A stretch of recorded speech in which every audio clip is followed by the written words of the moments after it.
Israel ने पृथ्वी के वायुमंडल के बाहर टेस्ट किया एरो बैलिस्टिक मिसाइल सिस्टम। खूबियां ऐसी कि दुश्मन भी कांप उठें।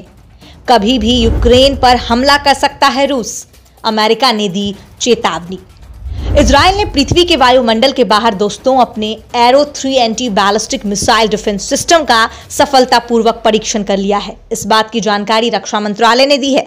मंत्रालय की मिसाइल डिफेंस ऑर्गेनाइजेशन के प्रमुख मोशे पटेल ने मंगलवार को यह कहा कि इससे मिसाइल डिफेंस सिस्टम की कई सफल क्षमताओं का परीक्षण किया गया, जिसका इस्तेमाल इजरायली वायुसेना द्वारा तुरंत किया जा सकता है। जी हां दोस्तों, आपको बता दें कि पूरी दुनिया में ऐसा हाहाकार मचा हुआ है कि हर कोई एक से एक बढ़कर मिसाइल सिस्टम डेवलप करने में लगा है, और इसी क्रम में इजराइल ने जो पृथ्वी के वायुमंडल के बाहर टेस्ट किया है ना इस एरो बैलिस्टिक मिसाइल सिस्टम का, इस पर बात होनी तो लाजमी है। दोस्तों, उन्होंने आगे कहा कि क्षेत्र में हर तरह के खतरे से निपटने के लिए मिसाइल सिस्टम से जुड़ी प्रत्येक चीज का परीक्षण किया गया है, जिसमें सफलता हासिल हुई है। पटेल ने कहा कि यह मिसाइल सिस्टम तकनीकी रूप से बेहद उन्नत है, जिसका इस्तेमाल करने के लिए सेना बिल्कुल तैयार है। एरो 3 बनाने वाले इजरायली एरोस्पेस इंडस्ट्रीज के सीईओ और अध्यक्ष बोएज लेवी ने कहा कि सबसे बड़ी खूबी इस सिस्टम का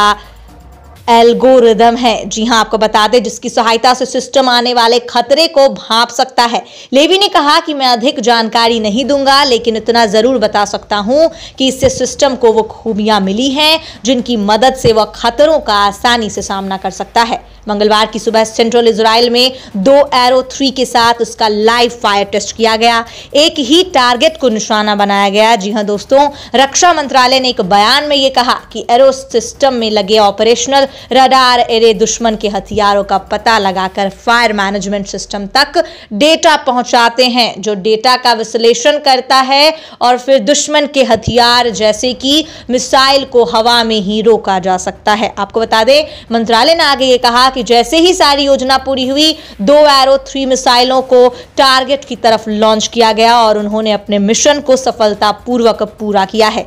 एरो 3 वर्तमान में इजराइल की सबसे उन्नत लंबी दूरी तक मार करने वाला मिसाइल डिफेंस सिस्टम है, जिसका मकसद पृथ्वी के वायुमंडल के बाहर बैलिस्टिक मिसाइलों का रोकना है। दोस्तों, इसकी मदद से परमाणु, जैविक, रासायनिक या पारंपरिक हथियारों से भी निपटा जा सकता है। आपको हम बताएं कि इससे रक्षा मंत्रालय की मिसाइल डिफेंस ऑर्गेनाइजेशन और अमेरिकी मिसाइल डिफेंस एजेंसी ने एक संयुक्त परियोजना के तहत विकसित किया है।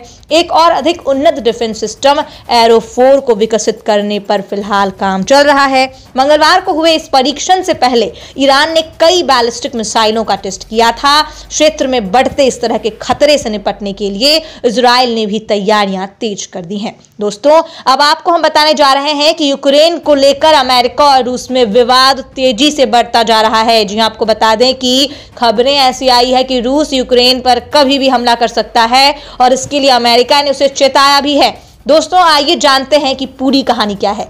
दोस्तों, यूक्रेन को लेकर अमेरिका और रूस में विवाद तेजी से बढ़ता ही जा रहा है। अब अमेरिका ने चेतावनी दी है कि रूस कभी भी यूक्रेन पर हमला कर सकता है। व्हाइट हाउस की तरफ से कहा यह गया है कि हालात खतरनाक हैं, लेकिन मॉस्को के लिए बातचीत के दरवाजे खुले हैं। अमेरिकी विदेश मंत्री एंटनी ब्लिंकन ने अपने रूसी समकक्ष सर्गेई लावरोव से बात की है और दोनों नेता इस सप्ताह जिनेवा में मिलने के लिए सहमत हुए हैं।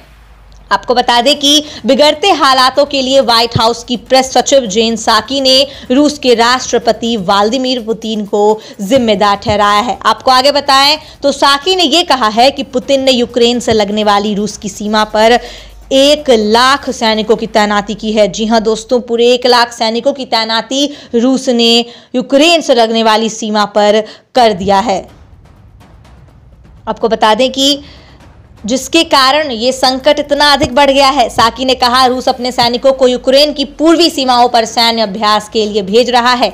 मैं ये साफ कर दूं कि हमारा मानना है कि यह बेहद ही खतरनाक स्थिति है। अब हम एक ऐसी स्थिति में पहुंच गए हैं जब रूस कभी भी यूक्रेन पर हमला कर सकता है। वह पहले से कहीं अधिक मजबूत स्थिति में खड़ा है। जी आपको बता दें कि साकी ने अमेरिका के रुख को दोहराते हुए कहा, अगर रूस कूटनीतिक रास्ते पर नहीं चलता है तो उसे गंभीर परिणाम भुगतने पड़ सकते हैं। जी हाँ दोस्तों, आपको हम बता दें कि यूक्रेन विदेश विभाग के एक वरिष्ठ अधिकारी के अनुसार ब्लिंकन पहले यूक्रेन का दौरा करेंगे। उन्होंने यूक्रेन की संप्रभुता और क्षेत्रीय अखंडता के लिए अमेरिका समर्थन पर जोर देने की योजना बनाई है। फिर वह जर्मनी का दौरा करेंगे। यहां ब्लिंकन यूरोपीय सहयोगियों और पार्टनर्स के साथ रूस से जुड़ी संयुक्त प्रक्रिया को लेकर चर्चा कर सकते हैं। जी हां, आपको बता दें, वहीं शुक्रवार को ब्लिंकन लावरोव से जिनेवा में मुलाकात करेंगे। वरिष्ठ अधिकारी ने बताया कि अमेरिका संघर्ष नहीं चाहता, हम शांति चाहते हैं। राष्ट्रपति पुतिन के पास इस संकट को कम करने के लिए कदम उठाने की शक्ति है ताकि अमेरिका और रूस एक ऐसे रिश्ते को आगे बढ़ा सकें जो शत्रुता या संकट पर आधारित न हो। जी हां दोस्तों, आपको बता दें, इससे पहले खबर ये आई थी कि रूस देश के सुदूर पूर्वी हिस्से में तैनात सैनिकों को बड़े युद्धाभ्यास के लिए बेलारूस भेजा जा रहा है। अधिकारियों ने मंगलवार को यह जानकारी दी। पश्चिमी देशों में हमले के डर के बीच उस तैनाती से यूक्रेन के पास रूसी सैन्य साजो सामान की संख्या और बढ़ गई है। रूस के उप रक्षा मंत्री अलेक्जेंडर फोमिन ने यह कहा कि युद्धाभ्यास का मकसद रूस और बेलारूस के गठबंधन द्वारा बाहरी खतरों से निपटने के लिए संयुक्त अभ्यास करना है। दोनों देशों के बीच घनिष्ठ राजनीतिक, आर्थिक और सैन्य संबंध हैं। फोमिन ने यह नहीं बताया कि अभ्यास के लिए कितने सैनिकों और हथियारों को फिर से तैनात किया जा रहा है। और आपको हम बताना चाहते हैं कि यूक्रेन ने भी रूस को बहुत बड़ी चेतावनी दी है। दोस्तों, यूक्रेन के अधिकारियों ने चेतावनी दी है कि रूस अपने सहयोगी बेलारूस के क्षेत्र सहित विभिन्न दिशाओं से हमला कर सकता है। इस तैनाती से यूक्रेन के नजदीक टैंकों और अन्य भारी हथियारों के साथ मौजूद 1 लाख सैनिकों की ताकत और बढ़ जाएगी। पश्चिमी देशों को डर है कि यह हमले से पहले ही तैयारी हो सकती है। हालांकि रूस ने यूक्रेन पर हमला करने की मंशा से इनकार कर दिया है, लेकिन उसने पश्चिमी देशों से गारंटी की मांग की है कि नाटो यूक्रेन या अन्य पूर्व सोवियत देशों में विस्तार नहीं करेंगे या अपने सैनिक और हथियार वहां नहीं रखेंगे।